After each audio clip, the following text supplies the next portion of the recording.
दरवाजा बंद होते ही कमरे में फिर से वही सन्नाटा छा गया।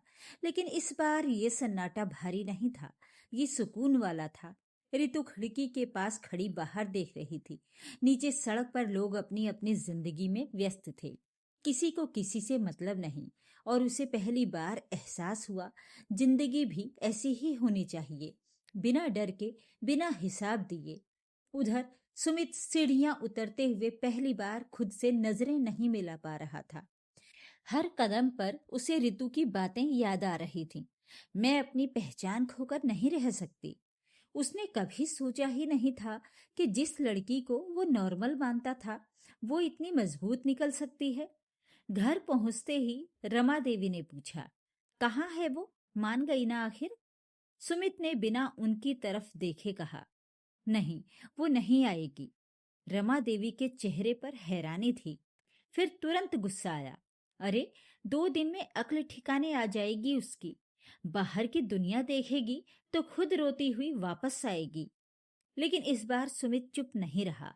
वो धीरे से बोला, शायद गलती हमारी थी। कमरे में जैसे बम फट गया। क्या मतलब? रमा देवी चीखी। सुमित पहली बार ठहर कर बोला, मतलब ये कि हमने कभी उसे इंसान समझा ही नहीं, सिर्फ जिम्मेदारी और पैसे का जरिया समझा। ससुर जी भी चुपचाप सुन रहे थे। उनके चेहरे पर भी हल्का सा पछतावा दिखने लगा था। लेकिन रमा देवी अभी भी अपने अहंकार में थी। बहू है वो, घर चलाना उसका फर्ज है। सुमित ने शांत लेकिन ठोस आवाज में कहा, फर्ज होता है, गुलामी नहीं। उधर रितु ने अगले कुछ दिन खुद को संभालने में लगाए। लेकिन रितु के भीतर जो हलचल थी, वो अब थमने वाली नहीं थी। वो खिड़की के पास खड़ी बाहर देख रही थी, लेकिन उसकी नजरें सड़क पर नहीं थीं। उसकी नजरें अपने अतीत और भविष्य के बीच खड़ी थीं।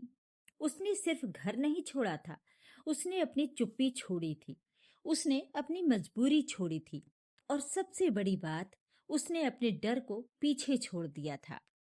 लेकिन ये कहानी सिर्फ घर छोड़ने तक खत्म नहीं होने वाली थी। रितु ने धीरे से अपना फोन उठाया और उस नंबर पर उंगली रखी जिसे वो पिछले कई दिनों से सोच रही थी। ये नंबर था एक वकील का। हाँ, रितु जो कठोर कदम उठाने वाली थी, वो सिर्फ अलग रहने का नहीं था, वो अपने रिश्ते को कानूनी रूप से खत्म करने का फैसला कर चुकी थी। उसने फोन मिलाया। हेलो, मैं रितु बोल रही हूँ। मुझे आपसे मिलना है। मुझे तलाक की प्रक्रिया शुरू करनी है। ये कहते वक्त उसकी आवाज कांपी नहीं, क्योंकि अब वो टूट चुकी लड़की नहीं थी, अब वो फैसला लेने वाली औरत थी। अगले दिन रितु वकील के ऑफिस में बैठी थी। सामने कागज रखे थे। वकील ने पूछा, क्या आप पूरी तरह निश्चिंत हैं? ये एक बड़ा फैसला है। रितु ने बिना एक पल गंवाए कहा, मैंने 2 साल इंतजार किया है, मैंने हर तरह से कोशिश की है। अब मैं खुद को खोकर ये रिश्ता नहीं निभा सकती। उसने हर बात साफ साफ बताई, कैसे उसकी पूरी सैलरी ले ली जाती थी, कैसे उसे अपने ही पैसों के लिए हाथ फैलाना पड़ता था, और कैसे उसे एक इंसान की तरह नहीं, एक साधन की तरह देखा जाता था।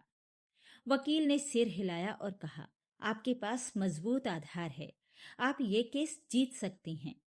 रितु ने कागज पर साइन कर दिए। उस साइन के साथ उसने एक और चीज खत्म कर दी, अपना पुराना जीवन। कुछ दिनों बाद सुमित के घर पर एक कुरियर आया। सुमित ने खोला और उसके हाथ कांप गए। वो तलाक का नोटिस था। रमा देवी ने पूछा, क्या है इसमें? सुमित ने धीमी आवाज में कहा, रितु तलाक चाहती है। कमरे में सन्नाटा छा गया। रमा देवी की आंखें फैल गईं। इतनी बड़ी हिम्मत, हमें कोर्ट में घसीटेगी वो? ससुर जी पहली बार गंभीर हो गए। हमने गलती की है, लेकिन अब ये पछतावा बहुत देर से आया था। जिस बहू को वो एटीएम समझते थे, उसी ने अब उन्हें कोर्ट में खड़ा करने का फैसला कर लिया था। लेकिन रितु ने जो अगला कदम उठाया, उसने सुमित की पूरी सोच ही बदल दी, और जो आगे हुआ वो किसी ने सोचा भी नहीं था। अब फैसला सिर्फ रितु का नहीं था, पूरे परिवार की किस्मत का था। इज्जत के बिना रिश्ता सिर्फ एक समझौता होता है। और ऋतु अब समझौता नहीं, फैसला करना सीख चुकी थी। कमरे में सुबह की हल्की रोशनी आ रही थी, लेकिन आज ऋतु के चेहरे पर जो सुकून था वो कुछ अलग ही था। आज कोई सामान्य दिन नहीं था। आज कोर्ट की पहली सुनवाई थी। ऋतु ने अलमारी से अपनी फाइल निकाली। उसमें हर वो सबूत था जो पिछले 2 साल की कहानी बयान कर सकता था। बैंक स्टेटमेंट, मैसेज और वो नोट्स जो उसने कई रातों में रोते हुए लिखे थे। उसने आईने में खुद को देखा और धीरे से कहा, आज डर नहीं, फैसला होगा। कोर्ट के बाहर भीड़ थी, लेकिन ऋतु की नजर सिर्फ एक चेहरे पर गई, सुमित। उसके साथ उसके माता पिता भी खड़े थे। रमा देवी का चेहरा अभी भी तना हुआ था, लेकिन आंखों में हल्की घबराहट थी। ससुर जी चुप थे, जैसे सब समझ रहे हों। सुमित ने ऋतु को देखा, कुछ कहना चाहा, लेकिन शब्द नहीं निकले। थोड़ी देर बाद जज के सामने दोनों खड़े थे। ऋतु के वकील ने साफ आवाज में कहा, मेरी मुवक्किल पिछले 2 साल से आर्थिक और मानसिक दबाव में रह रही थी। उनकी पूरी सैलरी उनसे ले ली जाती थी और उन्हें अपने ही पैसे के लिए भिखारी बना दिया गया था। पूरा कोर्ट रूम शांत हो गया। फिर बैंक स्टेटमेंट पेश किए गए। हर महीने की पूरी सैलरी एक ही अकाउंट में जाती थी, रमा देवी के अकाउंट में। ऋतु के पास कुछ भी नहीं बचता था। जज ने सुमित से पूछा, क्या ये सही है? सुमित चुप रहा। कुछ सेकंड बाद उसने सिर झुकाकर कहा, जी हाँ। रमा देवी तुरंत बीच में बोल पड़ी, घर चलाने के लिए लिया था हमने, इसमें गलत क्या है? जज ने कड़क आवाज में कहा, घर चलाना और किसी की पूरी आय पर नियंत्रण रखना दोनों अलग बातें हैं। रमा देवी चुप हो गई। अब ऋतु की बारी थी। वो खड़ी हुई और बिना कांपे बोली, मैंने कभी घर चलाने से मना नहीं किया। मैंने सिर्फ इतना कहा था कि मेरा भी अपने पैसे पर हक होना चाहिए। लेकिन मुझे हर बार चुप कराया गया और धीरे धीरे मैं खुद को खोती चली गई। उसकी आवाज में दर्द था, लेकिन कमजोरी नहीं। जज ने सुमित से पूछा, क्या आप अपनी पत्नी की बात से सहमत हैं? इस बार सुमित ने सीधा ऋतु की तरफ देखा और कहा, जी, मैं सहमत हूं। रमा देवी चौंक गई। सुमित? लेकिन इस बार सुमित नहीं रुका। गलती मेरी भी थी। मैंने कभी ऋतु का साथ नहीं दिया। कोर्ट में माहौल अब बदल चुका था। अब सवाल सिर्फ तलाक का नहीं था। सवाल था, क्या ये रिश्ता सुधर सकता है? जज ने दोनों से पूछा, क्या आप इस रिश्ते को एक मौका और देना चाहते हैं? कुछ सेकंड की खामोशी, फिर ऋतु ने कहा, मौका तभी दिया जा सकता है जब भरोसा हो कि गलती दोहराई नहीं जाएगी। उसने सुमित की तरफ देखा, और मुझे सिर्फ वादे नहीं, बदलाव चाहिए। सुमित के अंदर का अहंकार धीरे धीरे टूट रहा था। उसे समझ आने लगा था कि अगर उसने इस बार सही फैसला नहीं लिया तो वो हमेशा के लिए ऋतु को खो देगा, और इस बार गलती उसकी होगी। सुमित ने बिना झिझक कहा, मैं तैयार हूं, लेकिन इस बार मैं खुद को भी बदलूंगा और अपने घर वालों को भी। जज ने कुछ देर सोचकर कहा, ये मामला सिर्फ कानूनी नहीं, भावनात्मक भी है।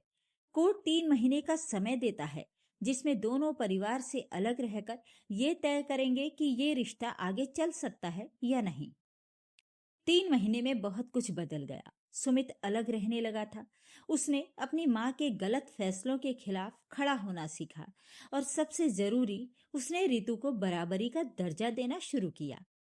रमा देवी अब अकेली पड़ गई थीं। उन्हें पहली बार एहसास हुआ कि उन्होंने अपने ही बेटे को दूर कर दिया है। एक दिन रमा देवी खुद ऋतु के पास आईं। उनकी आवाज में अब अहंकार नहीं था। मैंने गलत किया था बहू। मैंने तुम्हें बहू नहीं, एटीएम मशीन समझा। ऋतु चुप रही। रमा देवी ने आगे कहा, अगर हो सके तो मुझे माफ कर देना। 3 महीने बाद कोर्ट में फिर से सुनवाई हुई। जज ने पूछा, आप दोनों का क्या फैसला है? इस बार सुमित और ऋतु दोनों साथ खड़े थे। सुमित ने कहा, हम एक नई शुरुआत करना चाहते हैं, लेकिन अलग घर में, बराबरी के साथ। ऋतु ने सिर हिलाया, और इस बार बिना किसी दबाव के। जज ने मुस्कुराकर कहा, अगर समझदारी आ गई है तो यही सबसे बड़ा फैसला है। ऋतु ने सिर्फ केस नहीं जीता था, उसने अपनी जिंदगी वापस जीती थी और इस बार उसका फैसला सच में अंतिम था।